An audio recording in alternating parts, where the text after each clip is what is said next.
Hey guys! Oh my God, ano ba yung mukha na yan?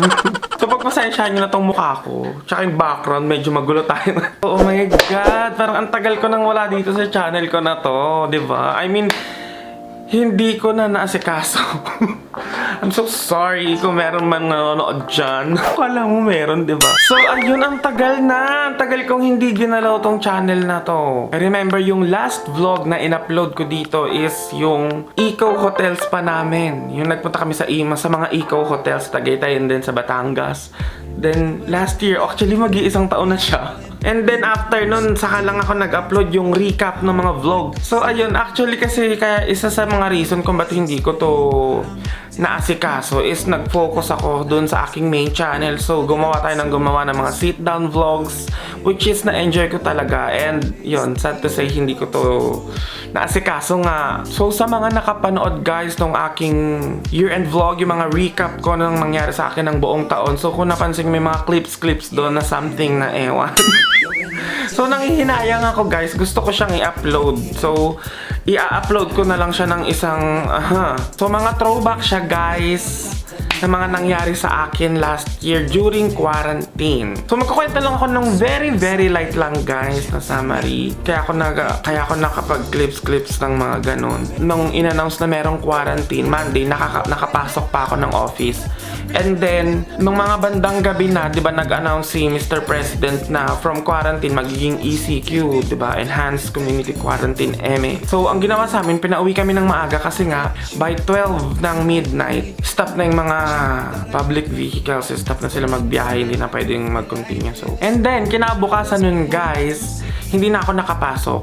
Kasi wala nang masakyan dito sa amin. Kasi nga since ECQ, halos lahat meron ng checkpoint. Hindi ka basta-basta pwedeng dumaan. Ayun, mahigit isang buwan po ako hindi nakapasok. Pero yung TL ko naman guys, nag-advise siya na if hindi namin kayang pumasok talaga, wag nang pilitin, magstay na lang sa bahay kasi it's for our own safetyness, you know.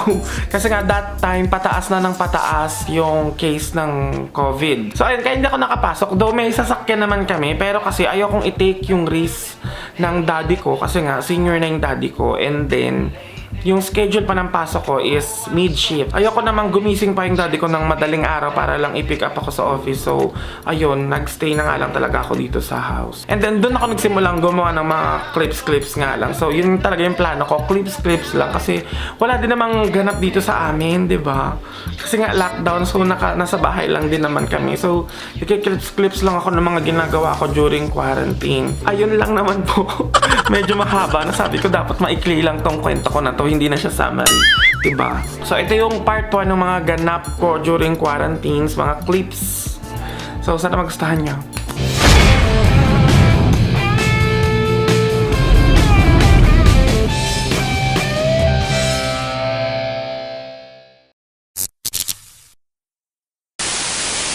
Ano ba? Hindi ko alam paano ba ako magbo-vlog. So, it's already 1 week, guys, since pinatupad yung Enhanced Community Quarantine. And isang linggo na po tayong hindi nakakapag-report sa trabaho. But nagme-message naman po ako sa mga supervisors. Kasi nga dito sa lugar namin, guys, nung last Monday, nakapasok pa ako. And then, nung Tuesday, nag-abang naman ako ng sasakyan. But, wala talagang nadaan. Almost 30 minutes, walang nadaan na sasakyan. So, ayun, bumalik na lang ako dito sa bahay. Then, ganun din ng Wednesday. Then, yung mga sumunod na araw, hindi na ako nag-attempt talagang pumasok. And then, hindi lang din naman ako yung hindi nakakapasok talaga. Actually, karamihan talaga sa amin hindi nakakapasok ngayon sa office. Kasi nga, naka-quarantine sa QC. Bawal magbiyahe yung mga PUV unless may mga shuttle. Aware naman din yung TL ko. So, ina-update ko din naman siya daily sa mga nangyayari din. And sabi niya, kung hindi talaga kayang pumasok, wag ipilit. So, ayun, team bahay tayo. So, home quarantine ang pig natin, guys. Oh my God. So, ayun, umaga na.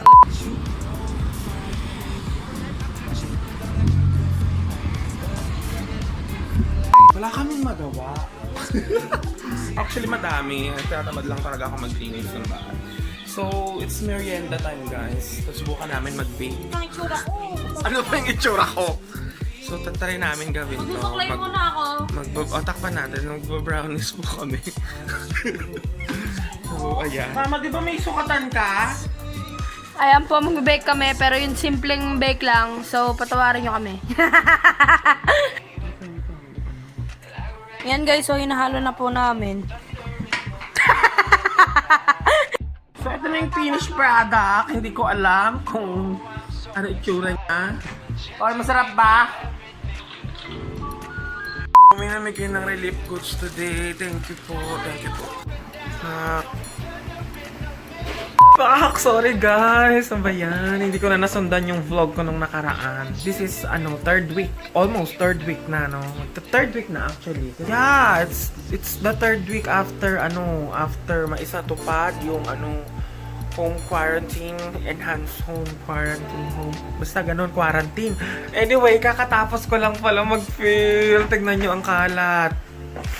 I'm so happy kasi nakadalawang film ako. I mean, nakapag-film ako ng dalawang content, dalawang video. I mean, dalawang thank you. At anong oras na? 3:00 na po ng madaling araw. Nag-start ako 11. So, natapos ako ganito. So, ayan.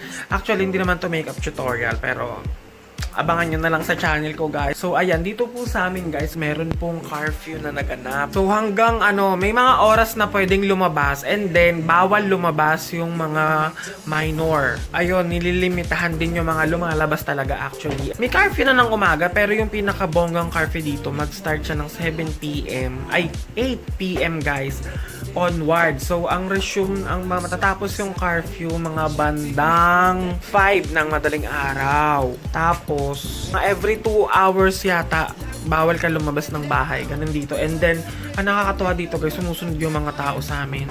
Especially yung mga lumalabas, meron talagang social distancing. Kasi yung lugar namin medyo malapit sa Talipapa. So, ayun. Makikita mo talaga may pila, so sumusunod, nakakatawa.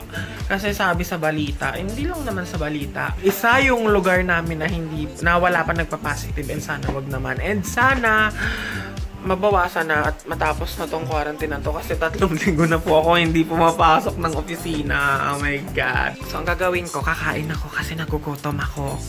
Kasi nga, ilang oras din akong nagagagawa ng mga So, lilidpitin ko pa to, guys. O, diba? May bago tayong background. Pumot to ng mama ko. Hiniram ko sa kanya. Mamaya ko pa tatanggalin yung makeup ko kasi may isa pa akong kasi parang may ni-review akong product. Ayan, meron pa akong last na product na itatry. So, kailangan nakapengkay pa tayo. So, ito na guys, kakain na tayo. So, ayan. Bang! Ay, nandito pa rin. 4:00. Mag-aalas 4. Gising pa. Kinain na ng sistema. Kinain na ng TikTok. Karin. Hindi, nagising lang siya kasi nilalamok daw siya. Kasi linis-linis na yun, diba? Ayan. So, ayan yung diba? Kain kostro tayo ngayon. So, huwag tayo masyado maingay kasi turog na yung mga magulang natin. Baka tayo ma-award. Ang sakit na ng mata ko. Alam niyo ba, hindi na ako sanay mag-contact lens. O, tignan nyo, nag-red na siya. Kakabili lang yan. So, ayun, nag-red na siya. Hindi ko alam kung bakit. Fake? Charing. So, it's our 4th week of, ECQ. So, yung gagawin ko today, lalabas po kami ngayon kasi wala na po kaming stock ng pagkain.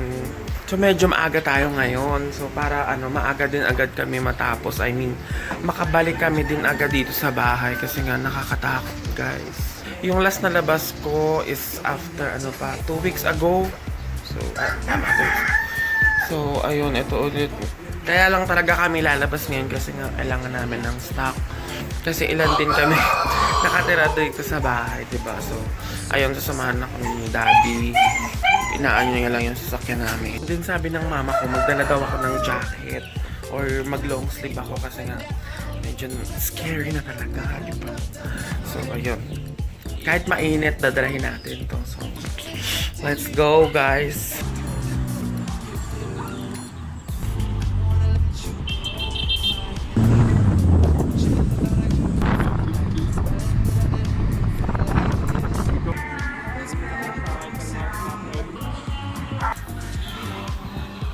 Guys, 10 AM kami umalis ng bahay para hindi naman sobrang haba ng pila yung mga maaabutan namin sa mga groceryhan, sa mga mall. Ang haba ng pila, so naghanap kami. As in talagang iba, parang kala mo mag-audition sa PBB, ganun yung nakaka-fransya lang. I mean, nakaka-funny kasi nga, alam mo yung halos ayaw mo lang dumikit sa tao kasi nga natatakot ka. Gusto mo ng social distancing. So, ito yung buong araw ko dito yata mauubos sa pamamalengke namin.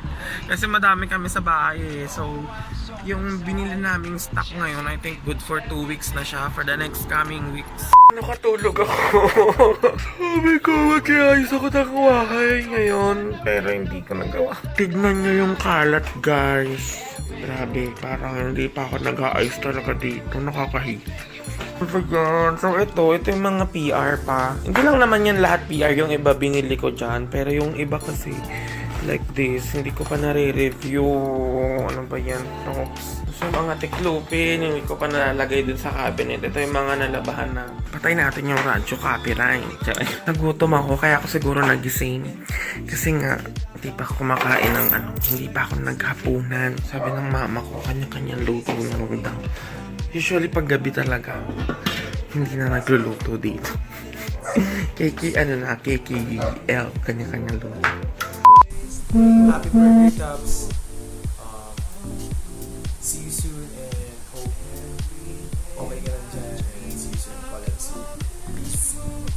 Hello, Topsy! Akala mo nakalimutan kong birthday mo, no? Hindi na. Makakalimutan ko ba ng sex bomb dancers ng mga vloggers? Di ba? Hindi. Siyempre, I would like to greet you a happy birthday kahit na naka-lockdown tayo at kahit na may pandemic, hindi pwedeng hindi tayo maging masaya during our birthday, di ba? So, I am wishing you a happy birthday and mag-wish ka and I know that your wishes will come true. So, anyway, I'm looking forward to seeing you again and hopefully makapag-travel tayo together with a gang. And then, yun lang. Happy birthday! I love you, Topsy! Happy birthday! Topsy, 생일 축하합니다. 생일 축하합니다. 사랑하는 Topsy Holly, 생일 축하합니다. Hi, Tops. Happy birthday. Hello, basta messages. Anyway, happy birthday. So, unfortunately, both of us are on ECQ on our most special day. But, I just would like you to know how thankful I am to have you as my friend. And, yun, happy lang ako. Sorry, medyo masama din yung pakiramdaman ko. Yeah, I'm just thankful kasi it has already been a year that we became friends and from a typical fan of yours kasi I love your videos so much and you just don't know how great you are and how grateful I am na yun nga, from an ordinary fan we became friends. So yun palang thankful na ako and you've seen naman how much I've gone through for this friendship. Hey Tabs, happy birthday and wish you all the best.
Bye.